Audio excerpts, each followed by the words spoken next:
स्कंद 3 अध्याय 3 श्लोक संख्या 14 से। अभी उद्धव जी और विदुर जी का प्रसंग चल रहा है, तो हम 14 नंबर श्लोक पर चर्चा करने का प्रयास करेंगे। श्लोक का पुनरावृत्ति करेंगे। कियान भुवोऽयं क्षपितारुभारो यत्रो न भीष्मार्जुन भीममूलैः अष्टादशाक्षनिको मन्दर्षे रास्ते बलं दुर्विहसं यदूनां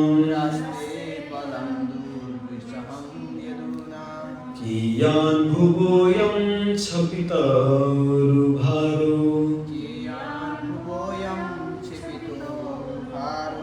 यत्रो न भीष्मार्जुन भीममूलैः अष्टादशाक्षनिको मदंसै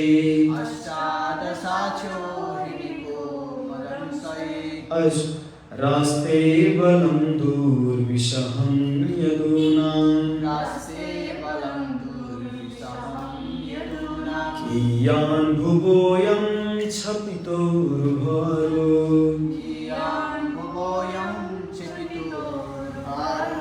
यत्रो न भीष्मार्जुन भीममूलैः अष्टादशाक्षनिको मदंसै रास्ते बलं दुर्विशहं यदूनां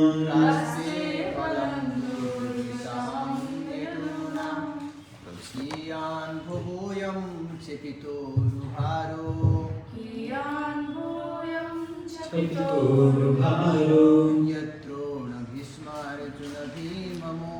यत्रो न भीष्मार्जुन भीममूलैः अष्टादशाक्षनिको मदंसै रास्ते बलं दुर्विशहं यदूनां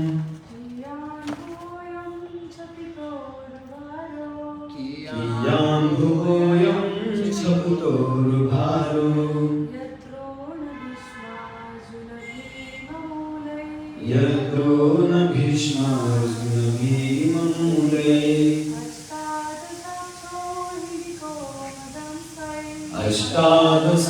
अष्टादशाक्षनिको मदंसै रास्ते बलं दुर्विहसं यदूनां।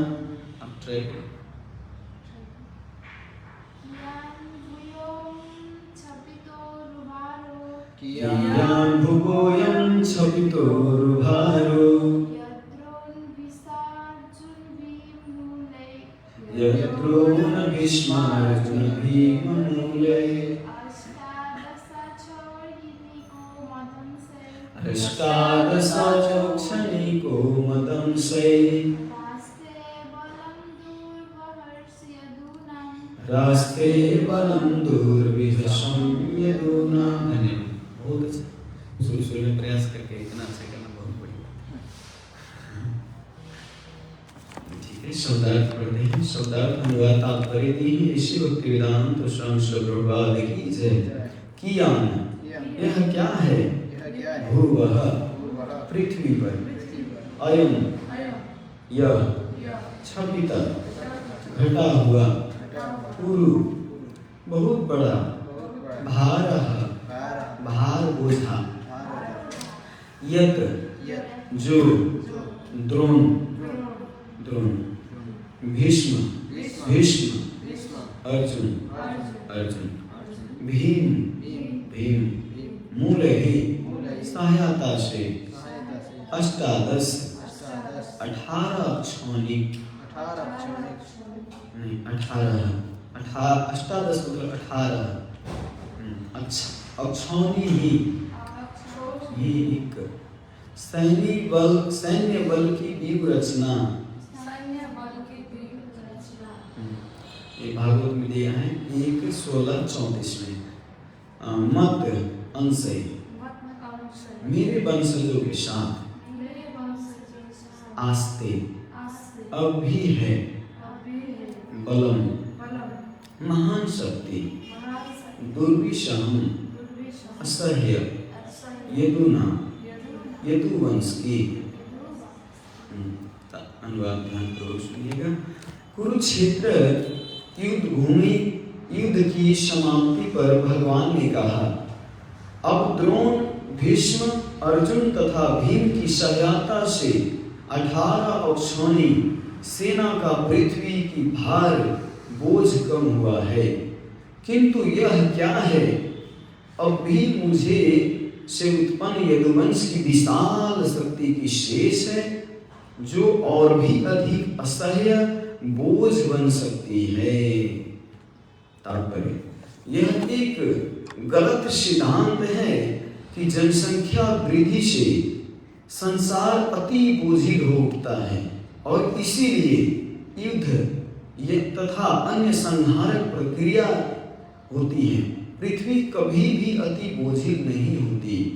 पृथ्वी पर स्थित गुरुत्व पर्वत तथा समुद्रों में मनुष्य की अपेक्षा अधिक जीव रहते हैं, किंतु वे कभी अति बोझिल नहीं होते।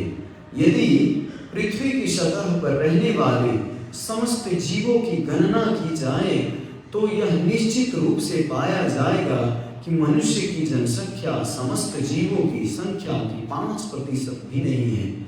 यदि मनुष्य की जन्म दर बढ़ रही है तो उसी अनुपात में अन्य जीवों की जन्म दर भी बढ़ती रहती है। निम्नतर पशुओं, थलचर, जलचर, पक्षियों की जन्म तथा मनुष्य की अपेक्षा कहीं अधिक है।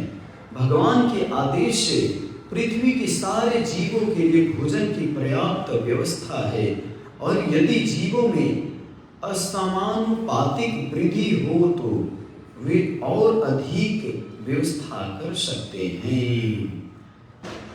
बहुत लंबा तात्पर्य है, तो इसीलिए एक एक पैराग्राफ पढ़ के चर्चा करेंगे। थोड़ा सा प्रार्थना करते हैं। ओम ज्ञानतिमिरन्धस्य ज्ञानाञ्जनशलाकया चक्षुर्मीलितं येन तस्मै श्रीगुरुवे नमः। श्रीचैतन्यमनोभीष्टं स्थापितं येन भूतले स्वयं रूपकदा मह्यं ददाति स्वपदान्तिकं। वन्देऽहं श्रीगुरु श्रीयुतापदकमलं श्रीगुरु वैष्णवांश। श्रीरूपं साग्रजातं सहगण रघुनाथान्वितं तं सजीवं साद्वैतं सावधूतं परिजनसहितं श्रीकृष्ण चैतन्य देवं श्रीराधा कृष्ण पदान् सहगण ललिता श्रीविशाखान्वितांश।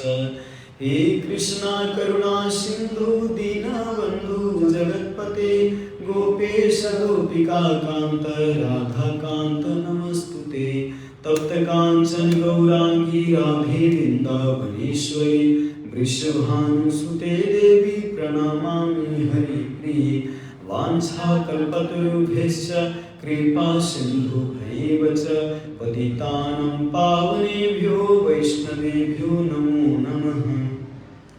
नमो ओं विष्णुपादाय कृष्णपृष्ठाय भूतले श्रीमते भक्तिवेदांत स्वामीति नामिने। नमस्ते सरस्वती देवे गौरवाणी प्रचारिणे निर्विशेष शून्यवादी पाश्चात्य देशतारिणे। जय श्री कृष्ण चैतन्य प्रभु नित्यानंद श्री अद्वैत गदाधर शिवासादि गौर भक्तवृंद। हरे कृष्णा कृष्ण कृष्ण हरे हरे हरे राम राम राम हरे हरे। हरे कृष्ण। हम पहले से श्रवण करते आए हैं श्रीमद् भागवतम की ये जो स्कंद 3, इस अध्याय का नाम है वृंदावन से बाहर भगवान की लीलाएं। हम लोग नित्य रूप में तो श्रीमद् भागवतम श्रवण करते हैं। श्रीमद् भागवतम की महिमा जब तक क्या होता है, बहुत बड़ा चीज भी, महत्वपूर्ण चीज भी, उसका महत्वता अगर हमको पता नहीं है तो उसको हम एकदम सरल तरीके से लेते हैं। तो बोले अरे रोज सुन रहे हैं तो सब सुन ही सकते हैं ना, तो इसको सरल तरीके से लेते हैं। लेकिन वास्तव में जो रोज श्रीमद् भागवतम श्रवण करते हैं तो इसमें आचार्य बताते हैं कि आरती अति पावन पुराण की, धर्म विज्ञान ज्ञान खान की। ये धर्म विज्ञान की खान है। ऐसा नहीं कि विज्ञान केवल ये अभी साइंस जो ये अभी आधुनिक साइंस जो बताते हैं, वास्तविक विज्ञान साइंस वही है जो वेदव्यास जी ने इस श्रीमद् भागवतम के रूप में दी।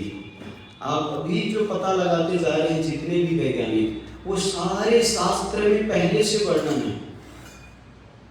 अगर वैज्ञानिक लोग अगर शास्त्र पढ़े होते तो सच में उनको इतना सर्च करने की रिसर्च करने की जरूरत नहीं है ना। भक्त लोग को देखिए रिसर्च करते नहीं, क्योंकि वो वेद व्यास जी भगवान पर विश्वास करते हैं और भगवान इसमें हमारे सृष्टि में जितने भी हैं सब कुछ वर्णन कर चुके हैं भगवान। इसमें कोई रिसर्च करने की जरूरत नहीं, सब कुछ दिया हुआ है। उतना नहीं करना होता है जितना अभी लोग कर रहे हैं, अभी वैज्ञानिक लोग जितना कर रहे हैं उतना नहीं करना पड़ता। अगर वो शास्त्र पढ़ते, श्रीमद् भागवतम को पढ़ते, श्रीमद् भगवद गीता को पढ़ते, ये सारे विज्ञान के खान हैं श्रीमद् भागवतम। तो श्रीमद् भागवतम हम लोग रोज अध्ययन करते हैं। इस प्रसंग में अभी विदुर जी को उद्धव जी एकदम विस्तार से लीला का वर्णन कर रहे हैं। अभी इससे पहले श्लोक में हमने सुना, पहले के एक बार अनुवाद पढ़ता हूँ। कर्ण दुशासन तथा सौबल्य की कुमंत्रणा के कपट योग के कारण दुर्योधन अपनी आपत्ति तथा आयु से विहीन हो गया। यद्यपि वह शक्तिशाली था, किंतु जब वो अपने अनुयायियों समेत भूमि पर लेटा हुआ था तो उसकी जांघें टूटी थी। भगवान इस दृश्य को देखकर प्रसन्न नहीं थे। नहीं, यहाँ पे मैं भी नहीं समझ रहा था कि भगवान जब दुर्योधन का वध हुआ तो वध हुआ देखकर भगवान प्रसन्न नहीं है। यहाँ पे आचार्यगण अर्थ देते हैं कि दुर्योधन का केवल दृश्य देखकर भगवान प्रसन्न नहीं थे, ऐसा बात नहीं। आगे वाले जो पीढ़ी थे, यदुवंश की पीढ़ी थे, उसका भी भार अभी इस पृथ्वी पर था। यहाँ पे प्रश्न उठ रहा है ना कि भगवान इस सब को देख के प्रसन्न नहीं थे। तो प्रसन्न किस लिए नहीं थे, ये आज के श्लोक में बता रहे हैं कि प्रसन्न किस लिए नहीं। क्योंकि यहाँ पे देखिए, ध्यानपूर्वक सुनिए। अब द्रोण, भीष्म, अर्जुन, भीम की सहायता से 18 अक्षौणी सेना की पृथ्वी भारी बोझ कम हुआ, किंतु यह क्या है किया, यह क्या है अब भी मुझी से उत्पन्न हुआ। यदुवंश की विशाल शक्ति शेष है, जो और भी अधिक असह्य बोझवंश। यदुवंश के उनके विशाल जितने भी सैनिक थे, यहाँ पे स्पष्ट बोले ना मुझी से उत्पन्न, क्योंकि भगवान से जितने भी यदुवंश प्रकट हुए थे, वैसे तो सब मामयवान से जीव लोग के जीवो भूत सनातन है, सब भगवान से ही उत्पन्न हुए हैं। लेकिन यदुवंश जो है वो उनके नित्य पार्षद है। तो भगवान मारे चाहे तारे, दोनों एक ही बात होते हैं। अगर भगवान किसी को उद्धार करते हैं तो देखने में लगता है मतलब उनकी कृपा करके उद्धार किए, उनको मोक्ष दिए।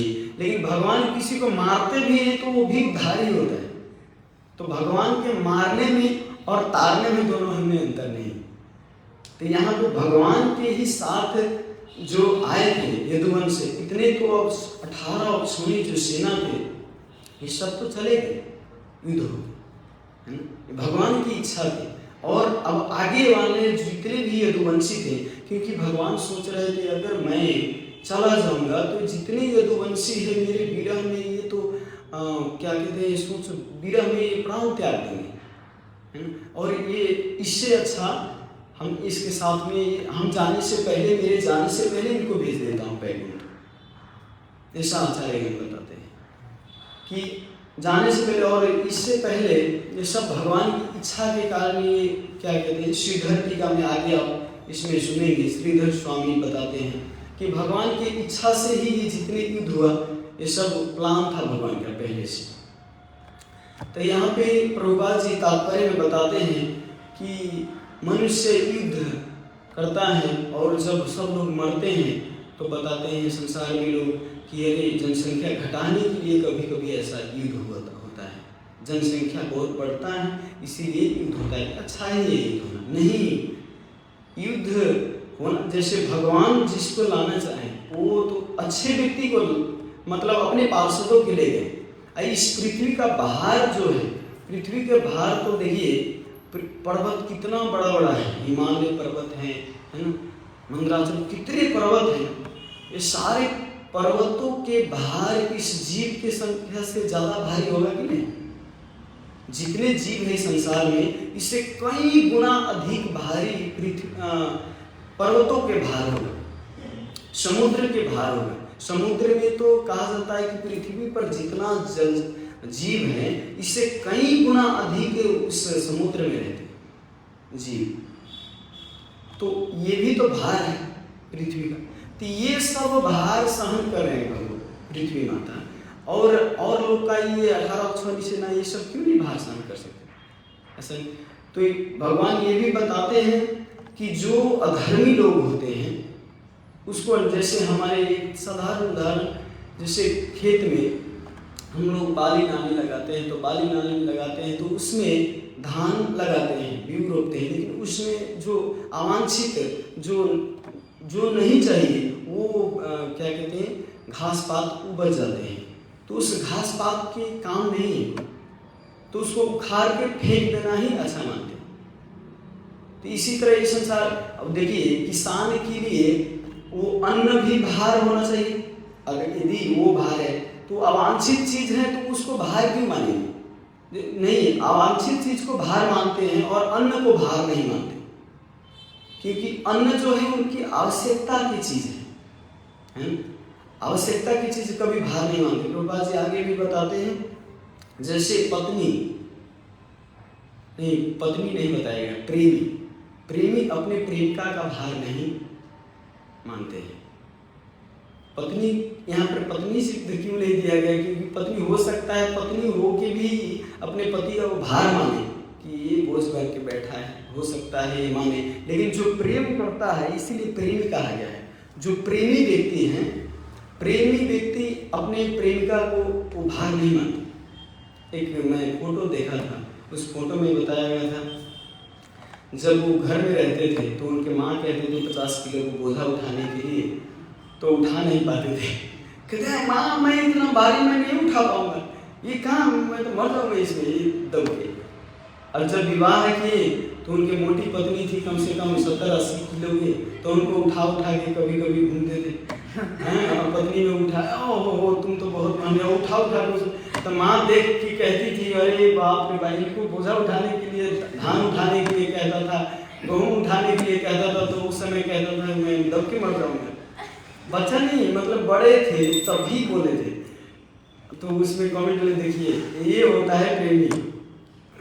तो जब प्रेम करता है, जब माँ भी बच्चे को जन्म देती है तो हो सके ज़्यादा से ज़्यादा 2 किलो, 2.5 किलो, 3 किलो होगा ना।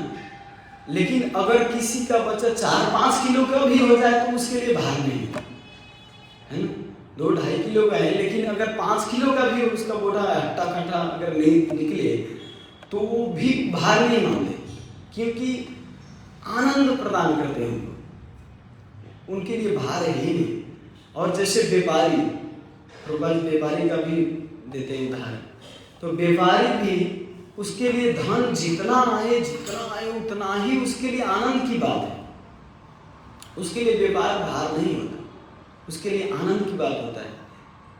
एक बार रसराज प्रभु जी बता रहे थे कि जैसे भक्त व्यापारी जो जितने होते हैं वो दिन भर मेहनत करते हैं, और दिन भर मेहनत करके रात को पैसा काउंट करते हैं। तो जब पैसा काउंट करते समय उसका नींद आ ही नहीं सकता है ना। हजार की गड्डी काउंट कीते हैं, इधर डालते साहब, जब तक पैसा काउंट करते हैं उसको नींद आ ही नहीं सकती। तो इसी तरह जो वास्तव में भगवान के प्रेम या भगवान के नाम में रस पा चुका व्यक्ति है, जिसका हृदय लग चुका है, उसको वास्तव में नाम जप करते काउंट करते, जैसे वो लोग पैसा काउंट करते वैसे भक्त लोग नाम को काउंट करते हैं, है ना। जपते हैं लोग, थकते नहीं। गोपाल कृष्ण महाराज बोले एक बार अपने शिष्य को कि मैं रेस्ट करना चाहता हूँ, तुम लोग जाओ रूम से बाहर। तो महाराज जी बोले ठीक है। महाराज हम लोग जाते हैं, वो दरवाज़ा बंद कर दिए। महाराज बेड पर बैठ के और चैंटिंग करने लगे। तो थोड़ा देर के बाद में उनके जो सेक्रेटरी थे वो आए अंदर, तो देखते हैं तो महाराज चैंटिंग कर रहे हैं। बोले रेस्ट करेंगे। तो बोले महाराज आप रेस्ट कीजिए ना, रेस्ट बोल रहे थे करेंगे, तो सुबह से तो चैंटिंग कर ही रहे।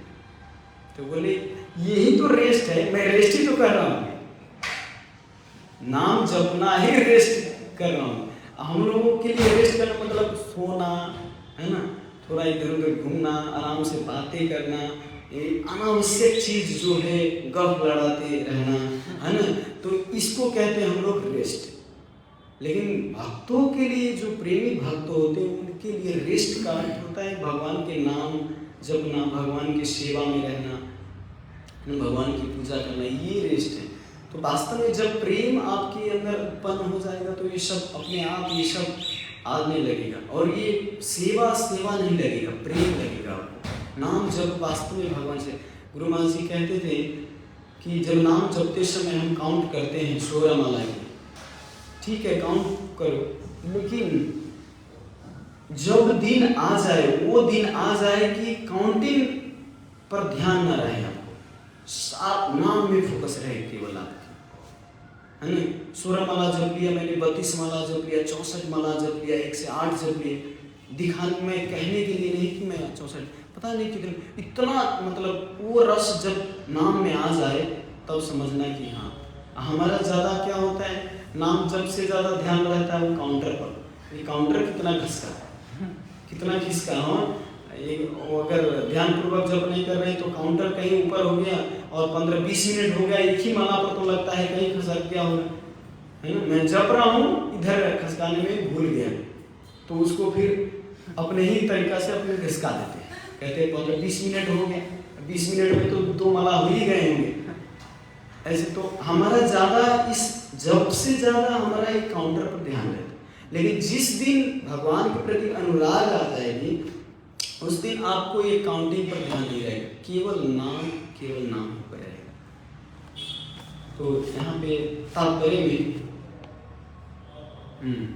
इसीलिए जनसंख्या में वृद्धि से बाहर बढ़ने का प्रश्न ही नहीं उठता।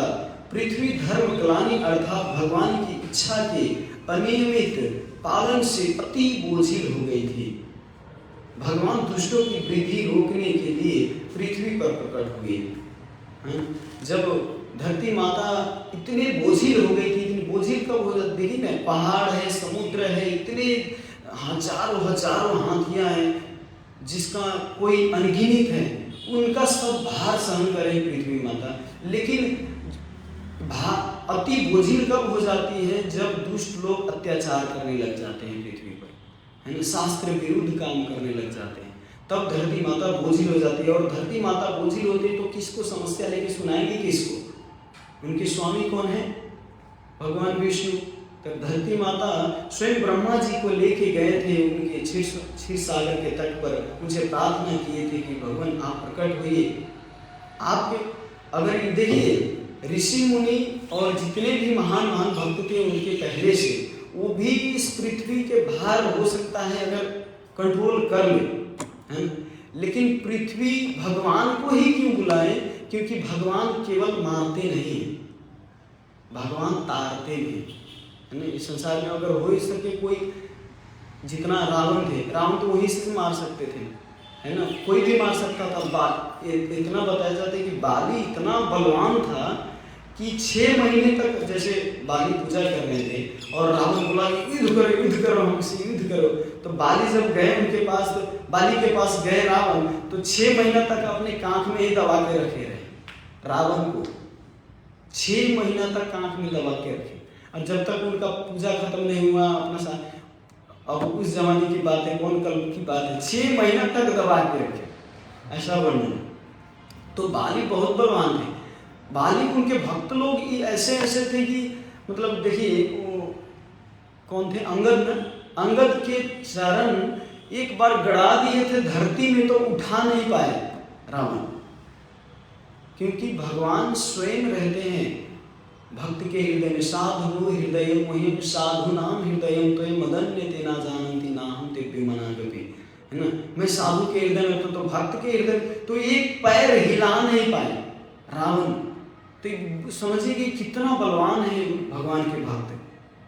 लेकिन अगर भक्त उनको करे तो हो सकता है, कुछ गारंटी नहीं है, लेकिन भगवान स्वयं आते हैं तो उनको मारते भी हैं और इस संसार से तारते भी हैं। भगवान की इच्छा पे ये डिपेंड है। तो भगवान दुष्टों की वृद्धि रोकने के लिए पृथ्वी पर प्रकट हुए, न कि जनसंख्या में वृद्धि के कारण, जैसा कि सांसारिक अर्थशास्त्रियों द्वारा मिथ्या कथन किया जाता है। संसारिक बहुत कितने जनसंख्या वृद्धि हो रहा है, जनसंख्या वृद्धि हो रहा है। बहुत लोग कमेंट आप देखिए, अभी जनसंख्या कंट्रोल इंडिया में इतना तक नियम लागू हो गया है कि जिनको 1-2 से ज़्यादा बच्चा है, संतानें हैं, उनको बैंक में जो क्या कहते हैं वो कारोबार इतना से ज़्यादा नहीं कर सकता। उनको वो जो क्या कहते हैं जो अन्न देते हैं ना साप्ताहिक महीना में, उसको क्या कहते हैं एग्जैक्टली, तो वो जो सरकार से जो भी उनको सामान मिलने वाला हो तो वो नहीं मिलेगा अगर 2 से ज़्यादा। हाँ, राहत नहीं, राहत तो मतलब आना मतलब छुटकारा हो गया, तो राहत मिला थोड़ा, राशन के। तो राशन मिला तो राशन बंद कर देते उसका। हाँ, राशन मिलना बंद कर देते उनका, इतना तक नहीं। देखिए इससे तो और ज़्यादा टॉर्चर होंगे ना लोग, मतलब ये बंद कर दिया वो बंद कर दिया, इससे तो और ज़्यादा टॉर्चर हो गई। इस पर प्रभु जी कह रहे थे कि अगर जनसंख्या कंट्रोल करना है तो वास्तव में काम वासना और दूसरा माइंड कंट्रोल, जब तक ये नहीं होगा तब तक जनसंख्या कंट्रोल। ये माइंड कंट्रोल और ये काम वासना जब रोकेंगे तब जाके एक प्योर भक्ति कर सकता है ना। और भक्ति करने के बाद वो भगवान के धाम जाएगा, फिर इस संसार में आना नहीं पड़ेगा। तो इस संसार में इतना जनसंख्या वास्तव में बढ़ रही है, ये भी कारण है कि कोई धाम जा ही नहीं रहे भगवान के धाम। सब यहाँ पे जन्म ले रहे हैं, पुनरपि जननम पुनरपि मरणम पुनरपि जठरे शयनम, है ना। ये संसारे बहु दुस्तारे कृपया पारे पाहि मुरारे। इस संसार में पुनरपि जन्म ले रहे हैं, मर रहे हैं और घट ही नहीं रहे, भगवान के धाम कोई जा ही नहीं रहे, इसीलिए जनसंख्या बढ़ रहा है। तो जनसंख्या बढ़े इससे कोई मैटर नहीं करता, लेकिन अगर बढ़ता भी है तो अच्छे व्यक्तियों का जनसंख्या बढ़े ना। लेकिन और ज़्यादा कुलंगार व्यक्ति जन्म लेते हैं, और ये कुलंगार व्यक्ति इसीलिए जन्म ले रहे हैं क्योंकि हमारा माइंड कंट्रोल नहीं, काम वासना अधिक है ना। शोषण बहुत है एक दूसरे के प्रति, एक दूसरे का शोषण ज़्यादा होता है, और शोषण लोभ के कारण होता है। तो ये सब का एक ही उपाय है कि भक्ति करके इस संसार से भगवत धाम जाए, तभी इस संसार की जनसंख्या कंट्रोल होगा। कई लोग तो बताते हैं कि जनसंख्या, अरे हम लोग अंडा मुर्गी नहीं खाएंगे तो ये तो मुर्गी की संख्या इतना बढ़ जाएगा कि मुर्गी भर जाएगी पूरा चारों तरफ, है ना। एक खस्सी को काट के नहीं खाएंगे तो बकरी चारों तरफ बकरियाँ हो जाएगी। क्यों बेवकूफ को जनसंख्या अगर घटाना है तो ये एकदम कॉमन सेंस की बात है। अगर जनसंख्या घटाना है बकरी के तो उनको ठीक है, मेल फीमेल को अलग करके रखो, तो नहीं काट के ही खाएंगे तभी ये जनसंख्या घटेगा, है ना। काट के खाएंगे तो ये इन डायरेक्ट रूप से ये नहीं कहते कि हमको काट के खाना है, भोग करना है, लेकिन इसका मेन उद्देश्य यही होता है, काट के खाना।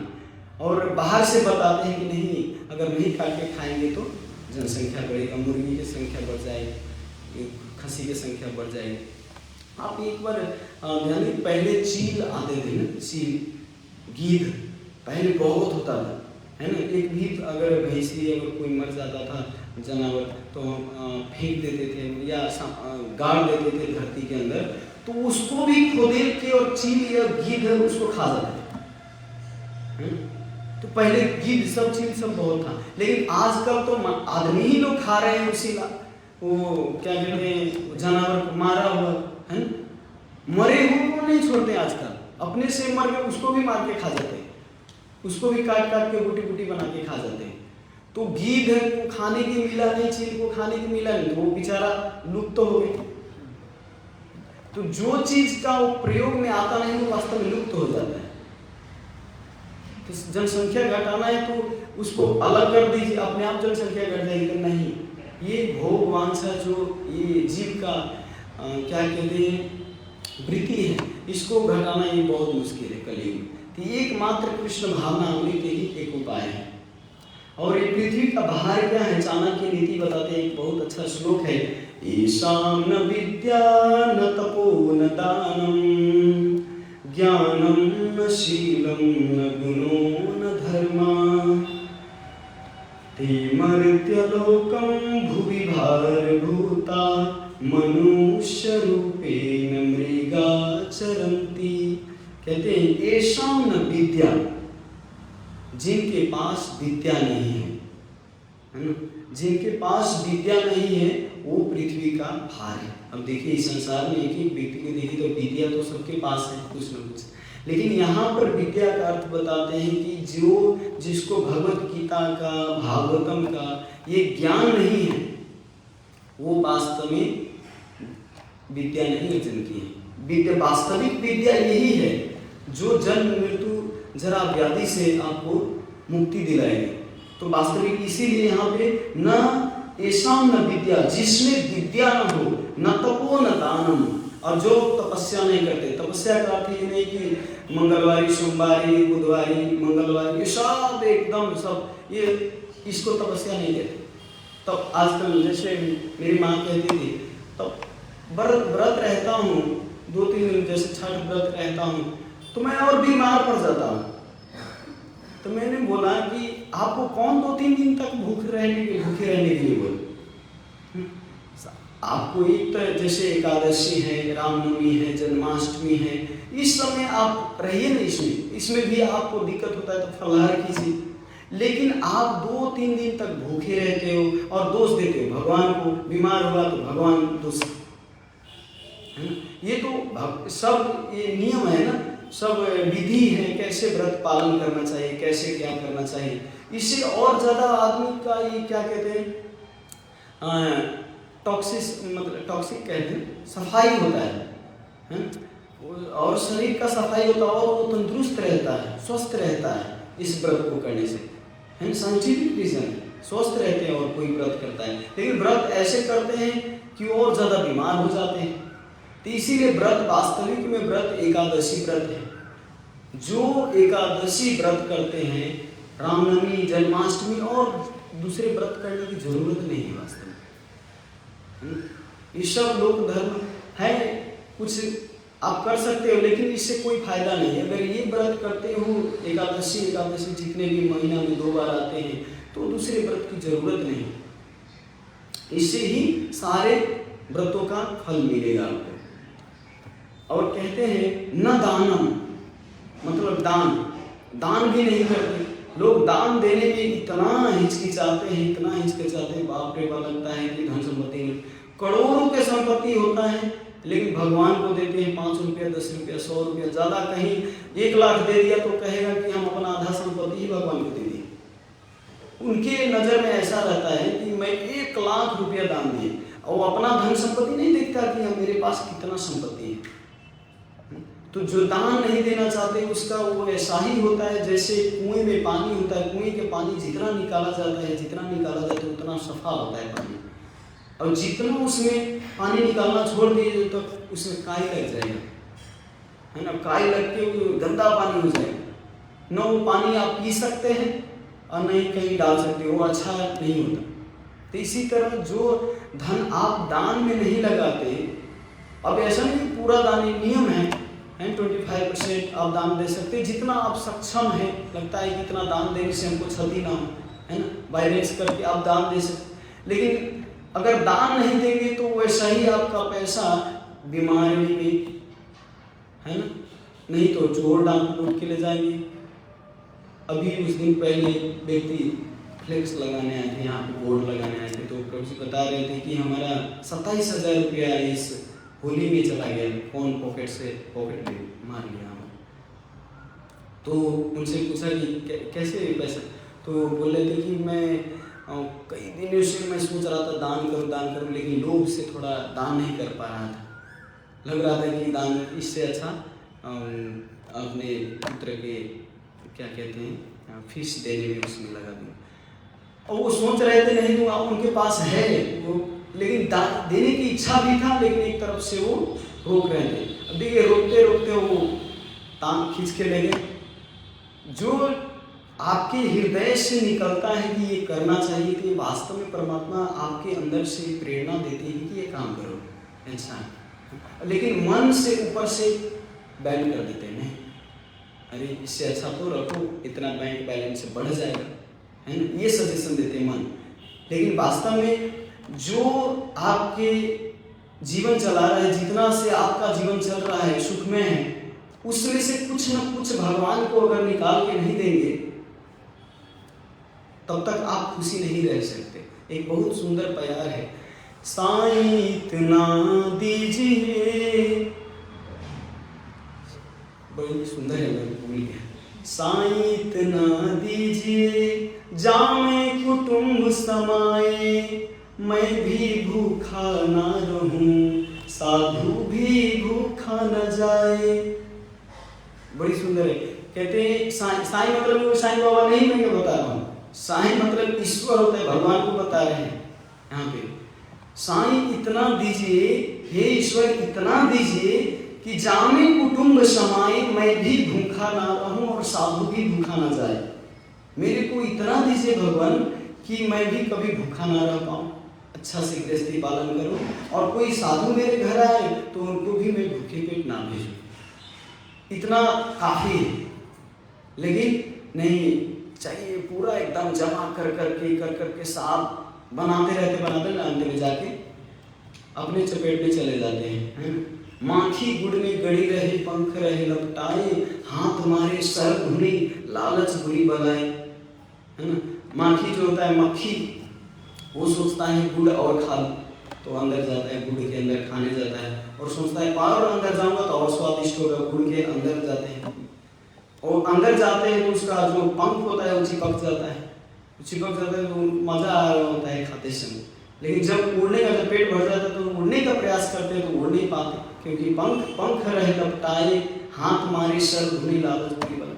और हाथ मारते पंख को छोड़ाने का प्रयास करते लेकिन छोड़ा ही नहीं पाते, क्योंकि उसका लोभ के कारण उसमें जाके और चपेट में फंस गए। तो ऐसे, और ये लालच की तो ये गलत है। इसी तरह मनुष्य को इतना से, मतलब देखिए धन इतना आवश्यक है जितना सब्जी में नमक बताया जाता है। सब्जी में नमक अगर ज़्यादा हो गया तो सब्जी अच्छा नहीं लगेगा, है ना। सब्जी में नमक अगर कम हो गया तो भी नहीं खा सकते लेकिन अच्छा नहीं लगेगा, है ना। न ज़्यादा नमक न ज़्यादा कम, ठीक जितना उसमें अच्छा होता है, जितना उसमें चाहिए उतना डालना चाहिए। इसी तरह जीवन में धन उतना ही आवश्यक है जितना शरीर चल जाए, है ना। और इतना बताया जाता है कि जैसे बाइक में हम लोग मोटरसाइकिल चलाते हैं तो मोटरसाइकिल तेल डालने के लिए मोटरसाइकिल होता है कि मोटरसाइकिल चलाने के लिए तेल होता है? मोटरसाइकिल चलाने के लिए तेल होता है ना। वो ऐसे ही बता देते कि मनुष्य खाने के लिए है कि खाने के लिए मनुष्य है। मनुष्य तो वास्तव में ये सब वेद का जो पहला वाक्य अर्थात तो ब्रह्म जिज्ञासा, भगवान के बारे में जिज्ञासा करना, लेकिन ये सब को न करके खाना पीना सोना कमाना, यही आदमी का उद्देश्य हो गया है। कॉलेज ट्यूशन हर जगह पे यही सिखाया जाता है ना। खाली खाने कमाने का सिखाया जाता है, कोई परधर्म नहीं, कोई उद्देश्य नहीं, कोई क्या है आपका उद्देश्य? एक नौकरी मिल जाता अच्छा हो जाता, और नौकरी करके क्या करेंगे?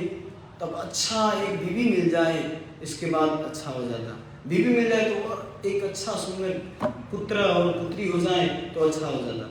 पुत्र पुत्री मिल जाए तब कहते इसका विवाह देख लूँ तब अच्छा होगा, और विवाह देख लेते हैं तो कहते इसके भी नाती नहीं देख लेता, इसके भी पुत्र देख लेता तो अच्छा होता। ऐसे में टे बोल देते हैं, बाल अवस्था क्रीडा सकता तरुण अवस्था तरुणी असक्ता, वृद्ध अवस्था चिंताग्रस्ता, बड़े ब्रह्मणी को अभी ना सकता। बाल अवस्था में खेल कूद के बिता देते, तरुणी अवस्था में तरुणी में बिता देते, और वृद्ध अवस्था में चिंताग्रस्ता, क्या होगा मेरे धन का, इतना जीवन भर कमाया गधे जैसे मेहनत करके, इस धन का क्या होगा, कहीं मेरे बेटा न लुटा दे, कहीं चोर न लूट के ले जाए। ये चिंताग्रस्ता, चिंता से असक्त रहते हो, कैसे छोड़ पाऊं, और ऐसे ही नहीं चले जाते हैं। परे ब्रह्मणी को अभी ना सकता, वो अंत तक कभी भगवान को सोच नहीं पाता, समझ नहीं पाता, और उनके कीर्तन भजन कर नहीं पाता। जीवन ऐसा ही चला जाता है। तो इसीलिए पृथ्वी के भार वो व्यक्ति है जो भगवान के भजन नहीं करता। आप ये अजामिल का प्रसंग भी पढ़ सकते हैं। अजामिल के प्रसंग में भी बताया जाता है कि जो भी संसार में भगवान के नाम नहीं लेता, वो व्यक्ति वास्तव में इस पृथ्वी का सबसे बहुत बड़ा भार है। एक बहुत सुंदर दोहा है, नाम लेत भव सिंधु सुखाही, करूं विचार सुजन मन माही। भगवान श्री राम के, भगवान श्री कृष्ण के नाम लेके ही एक मुनि थे, वो सिंधु को सुखा दिए थे, सागर को सुखा दिए थे, केवल प्रभु श्री राम के नाम लेके। तो इतना विश्वास रखो कि पानी को जब सुखा दिए, समुद्र को सुखा दिए, तो तुम्हारे जीवन में भी क्यों नहीं सफलता ला सकता। नाम के प्रति विश्वास रखो। करहूं विचार सुजन मन माही, इस पर विचार करो हे भाई, हे साथी, ये सब इस पर विचार करो कि प्रभु के नाम बहुत प्रबल है, सबको उद्धार कर सकता है, सब कुछ पूरा कर सकते हैं। आगे की तात्पर्य है, जब भगवान कृष्ण प्रकट हुए तो ऐसे दुष्टों की संख्या काफी बढ़ गई थी जो भगवान की इच्छाओं का उल्लंघन कर रहे थे। यह भौतिक सृष्टि भगवान की इच्छा पूर्ति के लिए है, और उनकी यह इच्छा है कि वे बद्ध जीव को भगवत धाम में प्रवेश पाने के अयोग्य हैं। उन्हें प्रवेश पाने के लिए अपनी स्थिति सुधारने का अवसर प्राप्त होता है। विश्व व्यवस्था की समुची प्रक्रिया का मंतव्य बद्ध जीव को भगवत धाम में प्रवेश करने का अवसर प्रदान करना है, और भगवान ने उनके भरण पोषण के लिए पर्याप्त व्यवस्था कर रखी है। इस संसार में हर जीव के लिए भगवान भरण पोषण के लिए सबके लिए व्यवस्था की है। ऐसा है कि जो भेज होता है, नॉन भेज बनाने में जितने भी जानवर होते हैं उसको 8 या 20 केजी जब नॉन भेज खाता है तब वो 1 केजी नॉन भेज बनता है। मतलब जैसे खसी है या कोई जानवर है, तो वो जब भेज खाता है 20 केजी, तब 1 केजी वो नॉन भेज करता है। अगर ये 20 केजी लोगों को खिलाए तो 20 लोग का पेट भरेगा, लेकिन 1 केजी नॉन भेज से कितने लोगों को पेट भरेगा। तो ये इसीलिए क्या कहते हैं, सब भगवान सबकी व्यवस्था किए हैं, किसको क्या खाना चाहिए और कैसे पालन होगा, हम लोगों की चिंता करने की जरूरत नहीं है। एक व्यक्ति कह रहे थे कि तुम अगर विवाह नहीं करोगे तो जितने संख्या आने वाले हैं ये सब तो रुक जाएगा, ये सब तो मर जाएगा। वो पहले कल्पना करके बता रहे कि आपसे जो जन्म लेने वाले हैं आपके द्वारा, वो तो सब उनका तो आपने सत्यानाश कर दिया, आपने तो उनका हत्या किया एक तरीका से। तो मैं बोला आप कंट्रोलर हो, आप जानते हो कि मेरे से कितने आदमी जन्म लेने वाले हैं, मैं हत्या किया, जीव का हत्या किया, मैं विवाह नहीं। तो अरे कई लोग विवाह करके भी वो जिनका बच्चा नहीं है, संतान नहीं, तो क्या वो हत्या कर रहे हैं? कंट्रोलर भगवान जानते हैं किसको क्या कब क्या करना है, तो भगवान पर छोड़ दीजिए। जिसका जिम्मेवारी जो है वो वहन करेंगे ना, आपका जिम्मेवारी वो है वो वहन कीजिए। तो इस संसार में सबके भगवान देखते हैं कि किसको कैसे सुधारना है और कैसे पालन करना है, भगवान के हाथ में। इसीलिए भले ही पृथ्वी पर जनसंख्या की महती वृद्धि क्यों न हो, यदि लोग इस भावना अमृत का सही ढंग से पालन करते हैं तो दुष्ट नहीं है, और दुष्ट नहीं है तो पृथ्वी का यह भार उसके लिए आनंद का स्रोत होगा, है ना।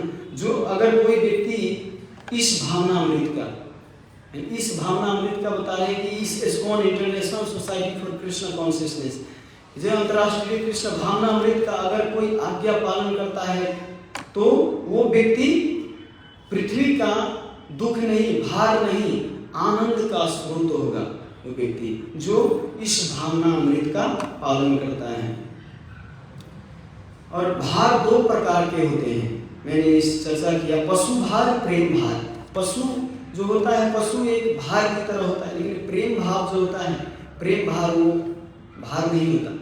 जैसे माता के लिए पुत्र और प्रेमी के लिए प्रेमिका और क्या कहते हैं व्यापारी के लिए धन, उसके लिए भार नहीं होता। इसीलिए प्रभुपाद यहाँ पे बता रहे हैं। श्रील विश्वनाथ चक्रवर्ती ने प्रेम भार का अत्यंत व्यवहारिक वर्णन किया है।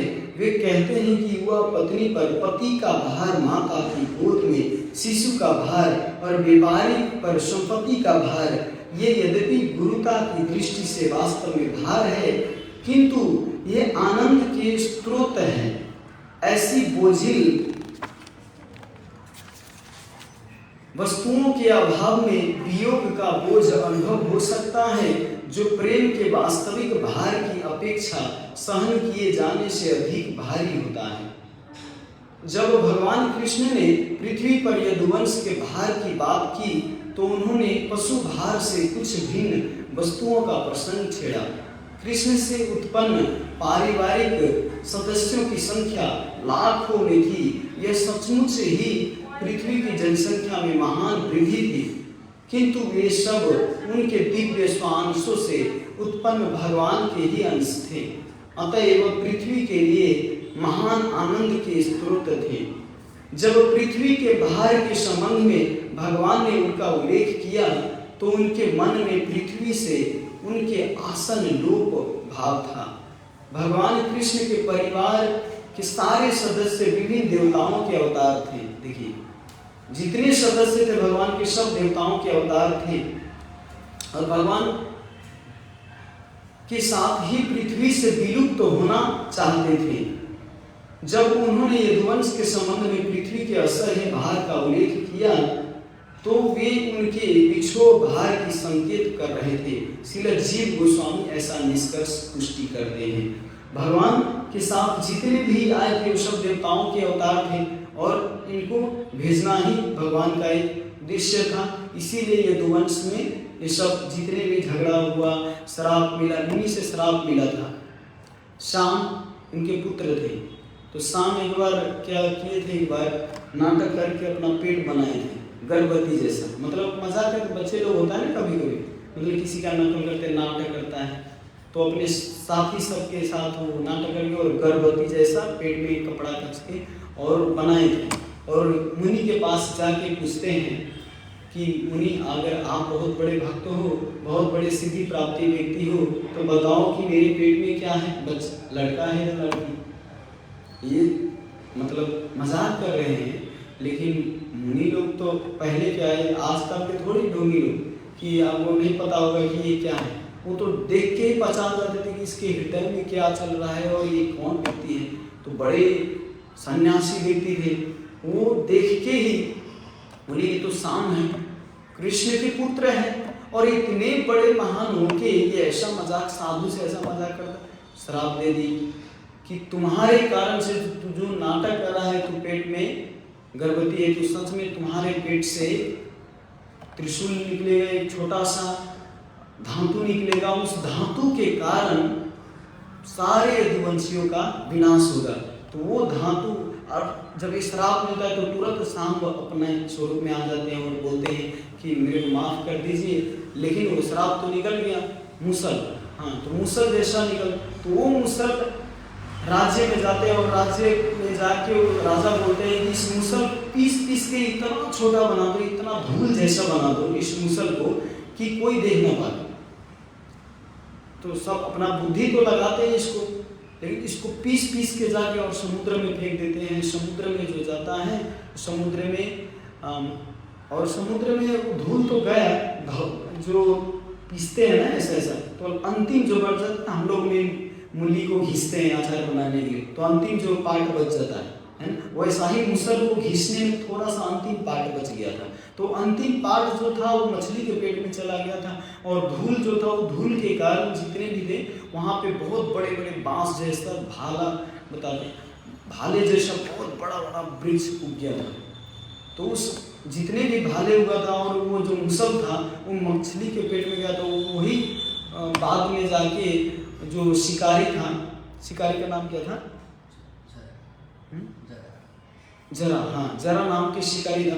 उस शिकारी को मुसल नाम के वो मिला था, जो बाण था उसको बना, तो मछली मारने गए होते हैं, मछली मार के समय वो निकालते हैं, उसके पेट से मुसल निकलता है, तो उस मुसल को पीस के एक बाण बनाता है, उसी बाण से भगवान कृष्ण के अंगूठा में लगता है। तो ऐसा नहीं कि भगवान उस बाण के मारने से भगवान मरे, अगर भगवान इतने युद्ध किए, ब्रह्मास्त्र से बचा सके, क्या ब्रह्मास्त्र से बड़ा है नहीं मुसल? नहीं ना। आपको भी अगर पैर में कोई बाण मारे, चाहे चाकू से काट दे, तो क्या आप मर जाएंगे? हाँ नहीं ना, नहीं मरेंगे, क्योंकि ये सदा नहीं, छोटा सा घाव लगेगा, पट्टी करेंगे, लेकिन भगवान को एक बाण से, क्योंकि भगवान चाहते थे, यहाँ पे 11 स्कंद के 90 अध्याय में पढ़ सकते हैं, इसमें बताते हैं कि कैसे भगवान चाहते थे। 90 अध्याय नहीं, 30 अध्याय, 11 स्कंद के 30 अध्याय में आप पढ़ सकते हैं। उसमें बताते हैं कि भगवान जरा नाम के अधिकारी उसको भेजे, पहले बैकुंठ तुम जाओ, मेरी इच्छा था ये सब, तो उनको जरा नाम के शिकारी को भेज देते हैं। ये सब भगवान, और जितने मुसल, जितने भाला जैसे वृक्ष थे, उसी के लेके और मदिरा पान करके जितने यदुवंशी थे अपने आप में ही लड़के और चले गए संसार से। तो ये सब भगवान का ये प्लान था, है ना। आदमी लोग को वास्तव में बहुत बड़े बड़े भागवत पढ़ने वाले व्यक्ति भी भ्रमित हो जाते हैं कि मदिरा पान करके और अपने भी विध्वंस करा के कृष्ण कैसा ये शासन किया, मतलब कृष्ण का कैसा ये व्यवहार है, ये तो अच्छा व्यवहार नहीं।